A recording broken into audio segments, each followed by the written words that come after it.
Chewie, we're home.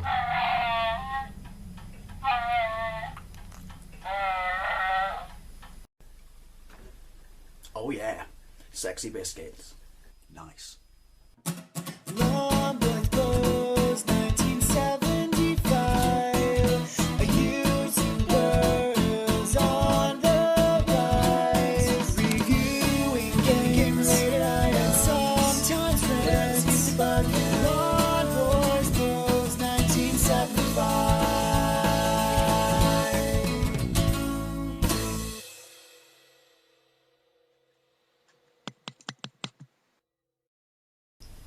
Hey YouTube, Longboys Post 1975, and welcome to the Wednesday vlog. Yes, granted, it's not Wednesday, but you know, throw me a bone. I think I should just rename this to the weekly vlog, but I saw a retweet, can you say a retweet, about something on Facebook from Sean Michelin about, do you remember the video store? And it's funny because it ties in with a conversation I had with a new star at work the other day who's like 21, and he was going on about Netflix, and I tried to explain to him the, you know, back in my day, the capacity of what Netflix would have been then, which would have been a big open store that you walked in, you would pick up an item, walk to the counter and rent it out. Now it seems alien to me to say this because only a few years ago we still had Blockbuster, but they went tits up and they're bankrupt all over the world. But I can honestly say there isn't a single place in my town that still rents out DVDs and games, or as I like to call it, you know, we go back to the healthy days, VCR tapes. The video store was such a big part of my life. This is the question which is up there, which is, do you remember the video store, and how much of a, you know, impact or important part of your life was it? To me, it was amazing. As a kid, it was such a treat, you know. Our first video recorder was a Philips, which you couldn't rent tapes for. I have a video about that. I'll put a link to it in the doohickey down below. Then we had a Betamax, and I don't care what people say, Betamax was superior to VHS, but unfortunately they didn't have pornography on it, so it never took off.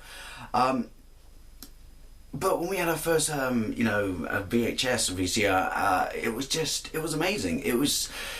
It became a treat where your parents would, you know, on the holidays, or, you know, Saturday, or, you know, basically a day off school, if you were good, would take you to the video store, and you would walk into this big store, and there'd be boxes like this on all the shelves. This is not what it looked like when you rented it, and it'd be a room full of plastic boxes, and you walk around. As a kid, at least for me, I'd be so excited, and I'd walk around for hours. Me and my brothers would pick them up, and the first thing we would do was judge the cover art, then flip it and read the back, and mainly look at the pictures upon the top, and try and work out, because we were only allowed to rent one tape, and I could have spent hours in there. You know, the cardboard cutout stands from movies and stuff like that, the smell of nothing but plastic, other people with the same buzz and excitement as yourself in the store. It was brilliant, you know. Going to the store, not even renting something, would have been a treat within itself. Fantastic, and I miss it. I think I get Netflix, I really, really do. I get, look, I'm somber, I cross my arms. I get Netflix, I really, really do. But I think a lot of the social aspects of what picking a movie was about was doing it in public, if that makes sense. Being there with other people, possibly talking to another individual and just saying, I don't know what to rent. And they'd be like, have you seen this? It's really good. Then they'd explain it to you. That's lost with Netflix. You know, Netflix is great for what it is, but I find it a cold and sterile place, in the sense that much of my decisions about, you know, watching something on Netflix are based upon hearsay on the internet, whereas back in the day it was, you know, the bubbling of gossip and hearsay based in the video store. And it's, you know, some of my fondest memories are just, you know, begging my parents to let us rent an age-restricted movie that wasn't for us, you know, such as, they'd never let us rent Rambo. I never got my head around that. They'd never let us rent Rambo, maybe because of the discussions about it being so, you know, violent on TV back in the day, at least in the UK. But they let us rent Terminator, which is around about the same time, which is a higher age-restricted video with arguably more gore. Yeah, never got that. But and other memories, which is you know, when we were babysat, because back in the day my auntie lived in the house next door to us and my parents had to both work at the same time. We would go around there, and the first thing she would do was, I need a babysitter. Poor click. Let's get you a video. And we'd all jump in a car and she'd drive to, and I think it was, this is actually before the big high street rental stores. It was like an off-license convenience store, and they had a rack of videos at the back, and they were pretty good ones, may I say. I saw The Last Starfire, or we rented The Last Starfire from that one, which is a movie I really need to watch again. And it was called The Bottle and Jug, because it was an offie. And yeah, she used to, you know, like, don't tell your parents, you can rent this, but don't tell them. And so she rented us Conan, the Destroyer and stuff like that, and, you know, plied us with, you know, fizzy drinks, crisps and chocolate, and just so many great memories, just so many great memories. And then when you get a little bit older and you get your first wheels and stuff, because obviously I'm old, you know, it became an institute for like a Friday night or something. If you didn't feel like going out, which is you talk to your mates, you go, let's go and rent a movie. Then you'd all ply into the video store with your mates and you'd pick a movie to watch. You'd have massive arguments and disagreements about which one you want to watch. You know, Chuck Norris, Van Damme, you know, Steven Seagal. But no one likes Steven Seagal because he's shit and his hair looks like a carpet.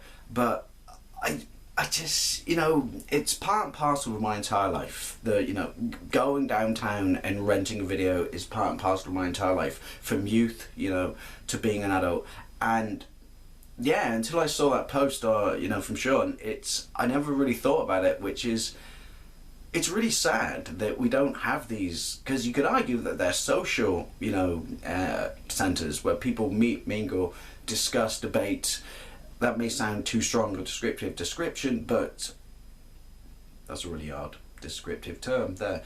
But they were social centres. They're almost like youth centres for, you know, people sharing like minds or wanting to enlighten other people on, you know, what was good entertainment. And, you know, Netflix, like I said, Netflix, Now TV and all these things, you know, Sky On Demand and all internet TV services, they're great and everything. Convenience is great, you know, it's better than having to jump in your car and drive downtown. But I really think that we're missing something nowadays, that we no longer have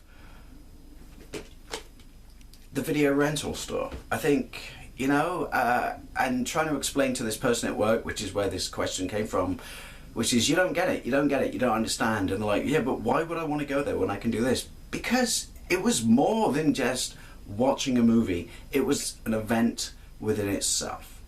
Anyway, what do you think? You know, where do you stand on the great days of video stores, you know, video rental stores, and do you miss them, or do you think Netflix is better? I personally mourn the loss of these stores in these days. But anyway, thank you very much for watching. I'll see you later.